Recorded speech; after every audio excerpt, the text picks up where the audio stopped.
Thanks so much for visiting Tea and Butty on YouTube. Please don't forget to like and subscribe.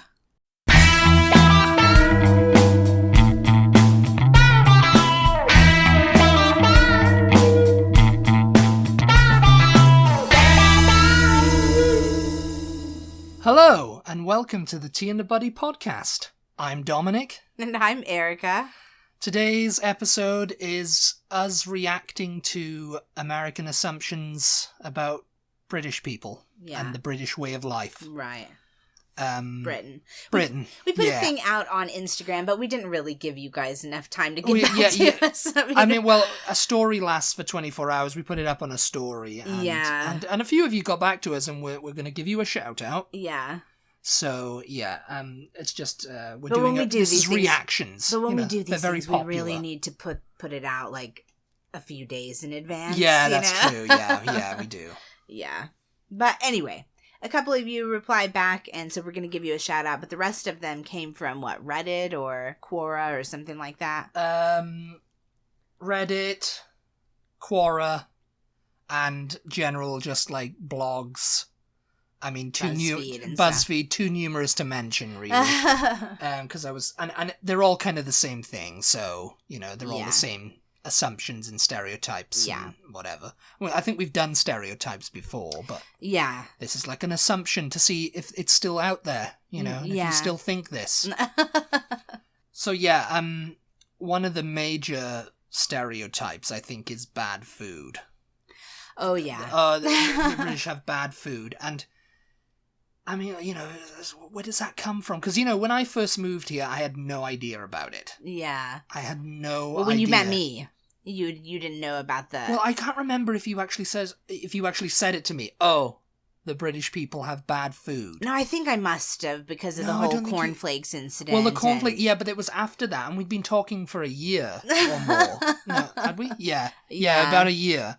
And you hadn't mentioned anything like that to me before.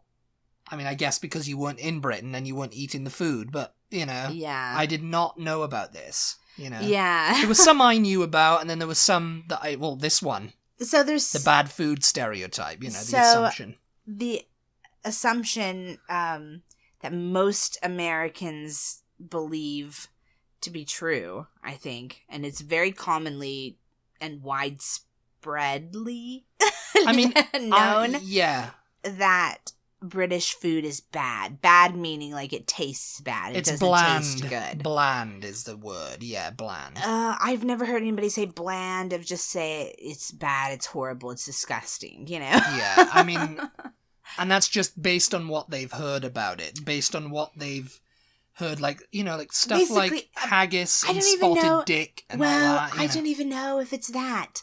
I think it's just perpetuated through generations.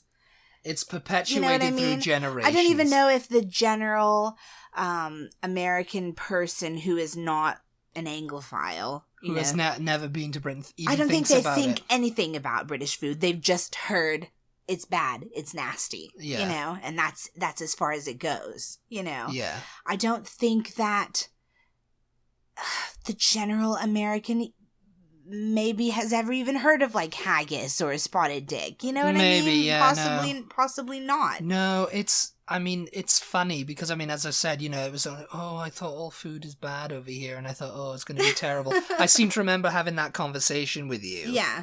And I was just like, what? Yeah. I don't know. I was like, you've never heard that? You never knew that? And you were just like, no, but why would I have heard that? Like, it's not like, I've never heard, like, I never heard even... Maybe, because I used to speak to some other Americans online, maybe they said something, and I thought it was just like... And I just didn't really take notice of it, It wasn't enough people to, like, go, oh, wait a minute, you all think this? Yeah. It's perpetuated because during, like, people have discussed this, and British people have, so-called experts have come out and said, yeah, this is a stereotype that dates back to World War II. Yeah. It's like the American GIs came over when Britain was heavy on rationing. There was nothing to eat except offal. and very little to eat anyway. Mm-hmm. Powdered egg, everything was, powdered or whatever. It was just it was terrible food. Yeah. The British people were eating terrible food at that time. Yeah. So they just went back and go, because America had not experienced rationing. I don't know. There may have been some rationing somewhere, but not to the extent of what Britain was going through. Yeah. They had to make do with whatever they had, So, I can imagine the average GI coming in and seeing a Brit eating a meal of sheep's heart on toast. Mm-hmm. It's going to be like, oh, God, what are you eating over here? This is terrible. Yeah. And then when the war ended, tourism started trickling in. So, the average American guy who could afford to get a ship over to England and travel around, in, say, 1950. Yeah. When rationing was still going on. It didn't end until 1954. Yeah. He's going to the odd restaurant or hotel and he's eating, I don't know, bacon and eggs, and it's still rationed food. It's still not the best cut of meat. You're not going to get a big, nice joint of chicken breast or anything like that. You're going to get not much. Yeah. And, it's crap. It was crap. It was crap. Yeah. And it's just like, and they're just going home going, oh, the food over there, it's crap. It was crap. It was inedible, blah, blah, blah, blah, blah. And, that's since been perpetuated. Yeah. And there was some New York Times article, I think recently, which seems to keep perpetuating. It's like, until recently, people in England were eating just boiled mutton and mushy peas or something, boiled mutton and boiled potatoes. Well, yeah, I was going to say... Porridge. That was what it was. Porridge and boiled mutton. And it's just like... The uncultured, and I know this sounds a bit, I don't know, snooty or something, I guess. But the uncultured and the less cultured is a better way to say it, I suppose. The less cultured, the less traveled people that are still going to the UK even now. They're still thinking... I would still say what they're eating, they're going, ugh, and going back and going, the food and that's purely sucks. That's purely because they've got a negative spin in their heads. Yeah. So even if it's the best meal they've, if someone went there with an open mind and thought, this is really good, this is people would be like, nah, I don't like it, I'm not going to eat it. Oh, I'm sick. That's a lot I've heard. Oh, I couldn't eat the food. I couldn't eat so much my first time in England because I was sick. And it's just like, you weren't sick. You were just pretending you were. So you just ate like crackers and stuff like that. That was like, familiar food. Yeah. But the thing that I find really weird is that the food that you would consider to be like British food in quotation marks, it's basically the same kind of things that we eat over here. It is. It's basically home-style food. That's not, I'm not talking about take out Mexican food, Italian food, Chinese food, Indian food, like discount all of that kind of stuff. We're just talking about roast, potatoes, fish, sandwiches. It's all like very basic stuff. And really, no matter which country you're in, it's boring stuff. It's not really exciting. It's boring. There's not really that many ways you can like spice it up or season it up or whatever. It all tastes like cardboard to me. I've heard that before. It all tasted like cardboard to me. And it's just like, what, you're used to eating like a lot of spicy food then, I guess. Yeah. It's like if you've just dulled your palate with like hottest food, then anything else. I will something say that's lightly seasoned is gonna taste like cardboard to anyone. Yeah, who's done that. So I will say that I did find things to be not that seasoned. Like I think that maybe in Britain you guys cater to the older palate, the lowest denominator, of like taste, you know what I mean? It's like maybe it's got a little bit of salt, but really that's about it, so I can understand that. It's it could use some more flavor, That's something that like Brits say, you know, it's like, oh yeah, when I've been to America, you know, the flavors are quite loud. You know, yeah, they're loud. Mm-hmm. There's like a lot of like there's bursts of flavor in this. Is like, you know, and it's because they're shoveling salt into it. They're shoveling high fructose corn syrup into it, which brings me to another thing, which is one of our Instagram followers. Jasmine Bykirk. She said, my assumption is that the food from the UK is cleaner, healthier, and made with more care. Yeah, so that's kind of like the opposite end of the food in the UK is bad, you know? Yeah, it's made, and you know, I'm gonna say yes and no. I'm gonna say yeah. I'm gonna say yes and no. There's definitely, you know, if you look at like we've got the Food Standards Agency in Britain, actually bar Scotland, which is Food Standards Scotland, because Scotland has to have different everything. To the UK, then literally the only thing that ties them to the rest of the UK is the fact that they share a land border. You know. Sorry about. There's a big truck outside. It's a big truck outside from Scotland. Coming in, someone. It's a Scottish person coming to get us. It's a Scottish person coming to get us from the Highlands. Oh, you wee Sassenach. You wee Sassenach. The Food Standards Scotland, which is the same thing, Food Standards Agency. There was also the heavy EU regulations. Right, yeah. Which covers, like, pretty much, I don't know how many countries are in the EU. You know, there's a lot, though, on mainland Europe. And, of course, it's like, you know, the Germans don't like this in their food, so the French can't have it, and the UK can't have it. Yeah. And, you know, now with Brexit, it might be slacking.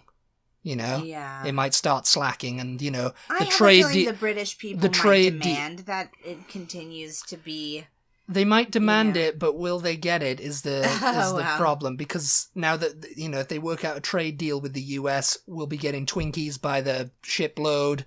We're already starting to. I think somebody said recently, that we're already starting to see Hershey come in to the UK. The thing where it was kind of like, nah.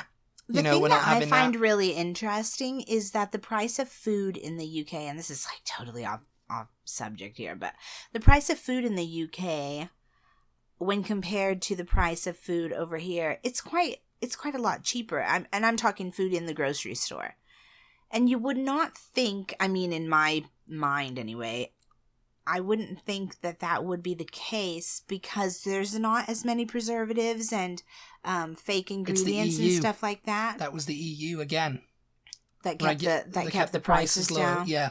Again, these people who Brexited didn't really understand that the EU was doing a good, was keeping things the way. Because the truth is that it costs these grocery stores less money to be able to keep the products on their shelf for as long as they can until they're sold, you know, and not have to continuously be throwing stuff out because it's expired or whatever, you know. It's like, oh, pump as many preservatives in there so it has a longer shelf life, so the better odds to be sold, and we don't have to just, you know, donate it or toss it or whatever, you know. You know, someone could say, high fructose corn syrup, which is the major thing you find in pretty much everything over here. Soda. Cheaper than sugar. It's very, very much cheaper than sugar. Yeah. It's like, you know, if high fructose corn syrup got banned in America, America would cease to function. I mean, I think this is getting really political really quickly, but it all boils down to the fact that money is it's the driving force in America, you know. Gotta make that money, and it's money. That can be okay, you know. We're a capitalist society, whatever. But really, what it ultimately means is that money is put above people, which is not right. Yeah. And why we allow that to happen in this country, I don't know. Why we're willing to sacrifice our own health and well-being, you know, to make a buck.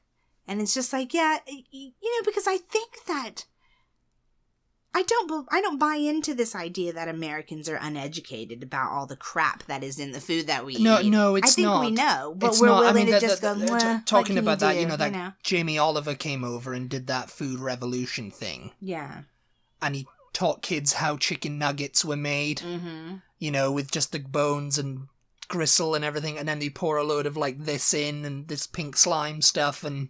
Sorry to interrupt. Jamie Oliver, for anybody who might not know him by his name, was known as the Naked Chef here in America. Yeah, he's a celebrity chef from the UK, and he came over on his food tour, and he was trying to revolutionize Americans. I think that was the name of his show, wasn't it? Like Food Revolution. Food Revolution, like and I mean, needless to say, you know, him saying, "Oh no, don't put too much ice cream in there, and try and cut back on this." Didn't go down too well. Yeah.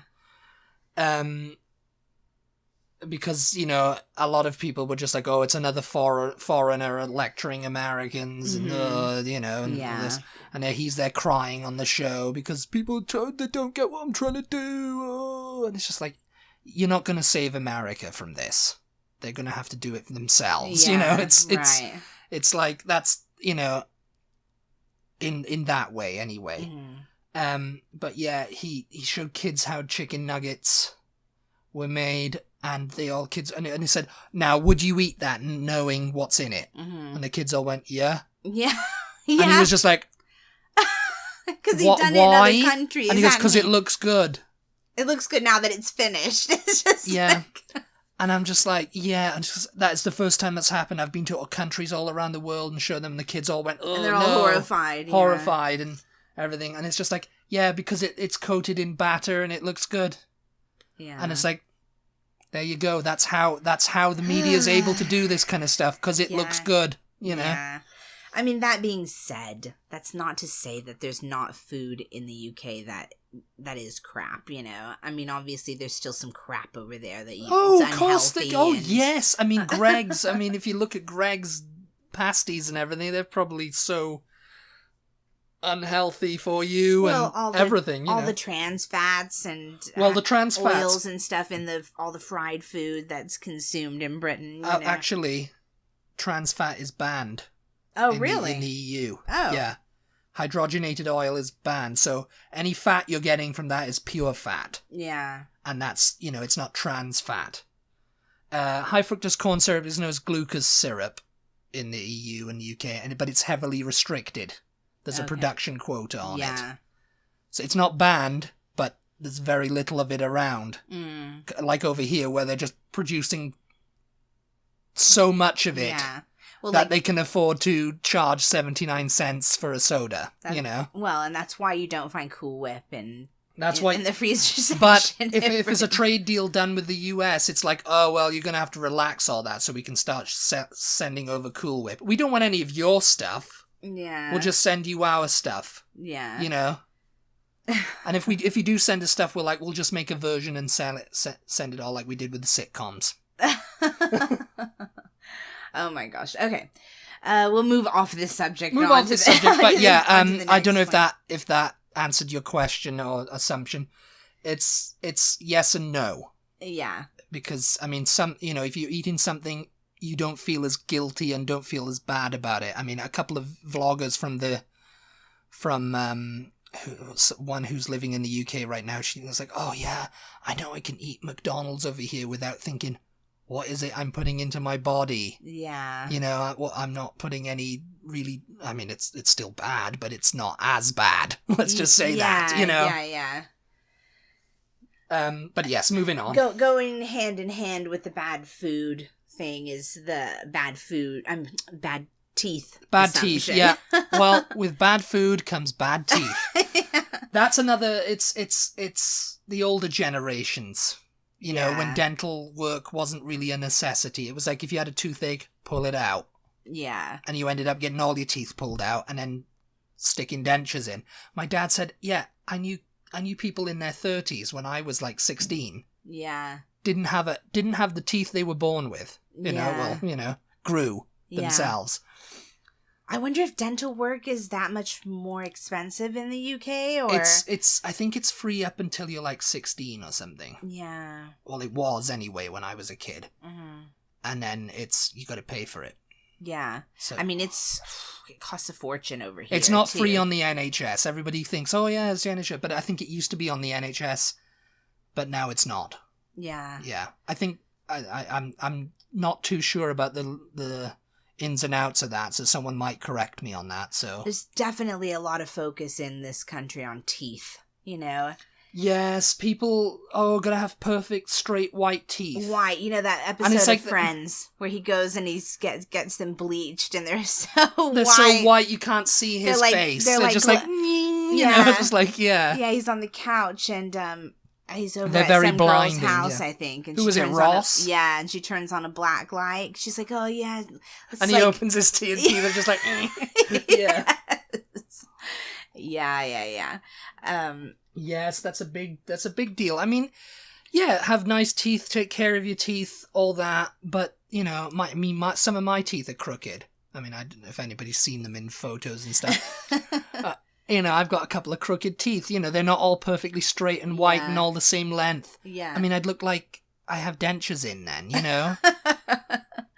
Yeah. I mean, I've still got most of my teeth. Let's just say I've had a couple pulled. Yeah. But, you know, they're not noticeable. I read an article once written by this British guy who moved to America and he started like slowly getting work done on his mouth and he was just like amazed at how much it costs because, you know, a lot of people think, oh, well, it's included in your health insurance. It's not included in most people's health insurance. No. It's and some separate. people go to Mexico to do it too. Yeah. Well, I mean, down here anyway, you know. Because a lot of the times dental insurance doesn't even cover very much or like you have to pay such a high amount before it'll kick in. You really like need one cleaning and that's it. I think it's like 2 cleanings a month or 2 cleanings a year or whatever, but yeah. But anyway, he was writing this article and he was talking about how surprised he was because they don't really pull teeth over here unless it's just like absolutely necessary or unless someone goes, no, just pull it, you know, because most of the time they want to do a root canal or they want to do you know, all kinds of different surgeries and all of this kind of stuff. And he was just like, oh, you know, he appreciated it. He liked it. You know, I guess he wanted to hold on to his teeth. But he was just like, in the UK, you know, they would have just said, oh, well, just pull it. Yeah, they did that with me, you know. It's just like, oh, you've got you need a root canal. Mm-hmm. And I mean, this is a story. My dentist was apparently ripping off the NHS. I've told you this before. He was ripping off the NHS and he told me you're going to need a root canal on that. And he apparently pawned me off into another dentist in the same surgery, dental practice, whatever, you know. Yeah. And you know, I came back in and said, he told me that I need a root canal. And he goes, actually, it'd be cheaper to pull it. He said that to me. Just pull it out. I mean, it's not going to affect you anyway. It's at the back. Yeah. And just pull it out. And I said, okay, then pull it out. And he pulled it out. And then, like, 2 months later, it came out that he'd been trying to... he was just trying to get more money out of me. Trying to claim it on the NHS. He wanted me to do a root canal because it would be more expensive on the invoice to the NHS, you know? Yeah. But anyway, yeah. You know, you just said surgery, talking about that, and it just made me think about the next point that we had, the next assumption that we have from Instagram. Yeah, where our language is different. Yeah. Because in Britain, surgery means like what we would say doctor's office. A doctor's surgery, yeah. And you would say doctor's surgery. Yeah. I remember the first time you were like, oh, I have to go to the doctor's surgery. And I was just like... I got to go down to the surgery. No, I said that just the surgery, because that's what people say. I've got to go down to the surgery. And I was just like, what? I really could not grasp the concept. And I remember you going, what? You kind of freaked out. You went, what? What do you mean you need to go to surgery? Yeah. I was like, what's the matter? What's happened to you? And I was just like, I'm just going to see the doctor. That's all, you know. I was like, surgery. Why is it called surgery? What are you having surgery on? No, and I was like, it's called a doctor's surgery. You know, like a doctor's office is called a doctor's surgery in the UK. It's kind of like the meaning of like, you know, like it's a consultation. Surgery, actual operator, I have to go in for an operation. That's what you would say in Britain. To go in for an operation on my head. To have it removed. You know, it's not, I have to go in surgery on my head, you know. But it's like, no, I have to go in for an operation. They're going to cut my head off and put it back on. We definitely don't speak the same language a lot of the times. So Spring Breeze to you on Instagram. Yeah. Not all Brits understand American English. American words that have a different meaning, like fanny pack. Yeah. The Spring Breeze to you, yeah. So fanny pack, yeah. That's definitely a true assumption, yeah. I think, though, it probably goes the other way more often than it goes with Brits not knowing American words. I don't know. Yeah, I think so, because we get so much of, like, American comedy, and so we've had time to work it out. Whereas over here, it's like British shows are limited to PBS, and they're not on mainstream media, so you don't know, you know, what dosh means, you know, what surgery means, you know, like what kind of connotation to go to the doctor's surgery, you know. You know, speaking of fanny pack, I just thought about this the other day because an episode of Golden Girls came on, and I think Rose was saying something about having to, and I would kiss her fanny or something. Yeah, and she was just like, and she just wanted me to kiss her fanny or something like that, you know, and it just popped into my head like that would have a totally different meaning in Britain. That gets an extra laugh in Britain when it's showed, I imagine, you know, that Golden Girls. You know, because somebody said that to me when we were watching Fresh Prince of Bel-Air. And Uncle Phil or something said, move that fanny out the way, you know? And it was just like, oh, God, I laughed. And, you know, it's because we know what it means over here. It means butt. Yeah. But, you know, it's just like it means something different in the UK. And if you can work out what it means, you get a slice of Erica's lemon meringue pie. Oh, my gosh. I put that on Twitter the other day. What was that? Your lemon meringue pie with the thing, the picture I took. What the? I said, if you can guess what it is, you get a slice of it. Oh my God, you guys. It was such a mess last night. We had just a little tiny, like, birthday get together for me. And, everybody was in, like, boxes, isolated. And they got me a lemon meringue pie, because that's one of my favorites. And, my mom was serving it up to everybody. And she served it to everyone. Perfectly. It looked all beautiful nice. On their plate, plates, looked delicious. And she gets to me, and she could not get my piece out of the pan for some reason. I don't know. So she puts the top half, which is just the meringue part, on my plate, and we're already, like, laughing. And then she's, like, trying to scoop up the rest of it all in one piece so that at least it's all together. But it's just coming up in pieces, and she's kind of, like, slopping it onto the plate, and we're like, happy birthday, Erica. Oh my God, it was a mess, but still tastes the same. We've got another one to try again with tonight. Looking forward to that. But yeah, getting back to this point, you were telling me that some of the jokes, like when you would watch Friends and stuff, some of the like little references, just every once in a while. Cultural references like Cool Whip. You know, something about, the Cool Whip, or whatever. You know, they said something. Yeah, but you were just mentioning, oh gosh, I wish I could remember. You were just mentioning the other day something specific from an episode of Friends. You were like, oh, I never got that until, like, I moved over here or something. Yeah. You remember? Yeah, I vaguely remember. Yeah, I can't remember what it was either. Now, but yeah. But yeah, that's definitely a true assumption. I would say it goes more the other direction, though, where Americans don't know what British people are talking about than British people not knowing what Americans are talking about. We've got a lot of slang words. We've got a lot of words that mean the same thing, several different meanings, but for the same word. Mm-hmm. You know, like, yeah. Yeah. We are running out of time, so we're running out of time. On this birthday podcast. We're going to have to probably break this up and, like, do another half. Because, you guys, we just run on tangents. You know how we are. We just go off on So this is part one. This will be part one. We'll do part Americans two. Make about Britain. Sometime in the future. Yeah. But, in the near future. You'll still be alive when we do it. We promise. Let's end with Unchained Melodies. Oh yes, Unchained Melodies assumptions.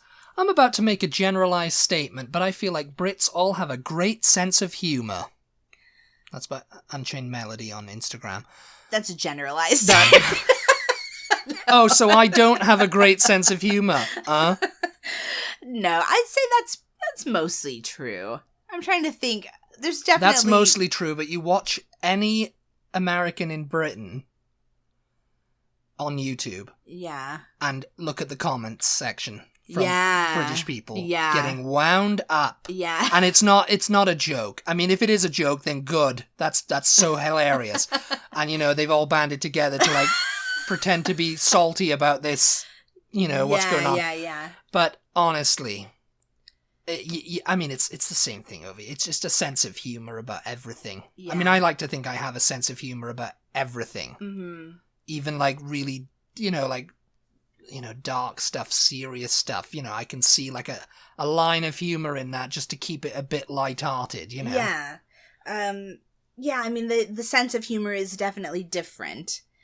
And I'd say that most of the people that I met had a pretty good sense of humor. But, yes, yeah. But, it is a generalized statement. It's a generalized statement. I mean, there's definitely, like, there's some it's dry. Victor Meldrews out there. There's Victor Meldrews out there. But, I mean, in that case, that's hilarious to watch, too. People getting mad about trivial things, and getting wound up. Yeah. Like Americans in Britain getting wound up about that, that they're saying... Worcestershire wrong or whatever. There's a video that Dominic and I saw one time, and we quote it to each other all the time now, where there was like some kind of fender bender, wasn't there, in Britain that happened, and they all pulled over like into a parking lot, and the witness pulled over as well, and the witness happened to be what? He was like he was a witness, but he wasn't wanted there. They didn't even know. He wasn't even involved. No, he just saw what had happened, but he wasn't involved in the crash or whatever. It's the Fergus Beeley road rage incident, if you want to go look it up on YouTube. And he's just so pissed off. No, he's so pissed off with just them. Yeah. He's just pissed off. He goes, and he's saying terrible things to this family. Yeah. And, then he just kind of loses it with this guy. And he tells this guy to put his hands on the car. He's putting everyone under a citizen's arrest for a start. And it's just like... And he's totally serious, but the video is hilarious. The video's hilarious because they're laughing at him and they're just going, you need a doctor, mate. Yeah. Yeah, so are you. And they're filming, so they're trying to get him to say again things that he had obviously said before they started filming. Yeah. So they're kind of prompting him, which is not nice, but they're saying, "Oh, they're not calming him down at all." No, they're like, "You said you wanted us dead," and he goes, "I do want you dead. I want you dead right now." No. He goes, "You said you wanted us dead," and he goes, I do want you dead. In fact, I want you dead right now. Yes. And it's just kind of like, it's quite hilarious because of the way he's because he's a little weedy guy, He was an ex-BBC producer, apparently.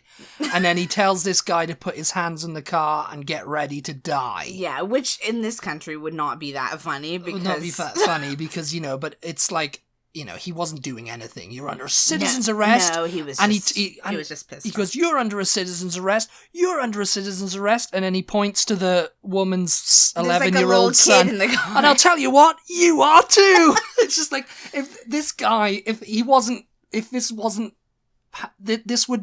is gold for a sitcom, It's like this guy is writing a sitcom right here, But, so there you go. That was a British person who didn't have a sense of humor. Although... Very Basil Fawlty-ish. Although it does go along with all British people have a sense of humor because the people who were filming found it hilarious. Yes, and everybody up there, nobody was harmed seriously with it. Right. So, if they were, then it wouldn't be funny.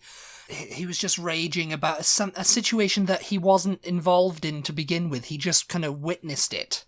So, yeah, like that woman who walked into Target and smashed all the masks off the thing. Oh, God, then apparently was the police came to her house and she told them she had Trump's phone number and she was on a secret mission for him or something. Yeah.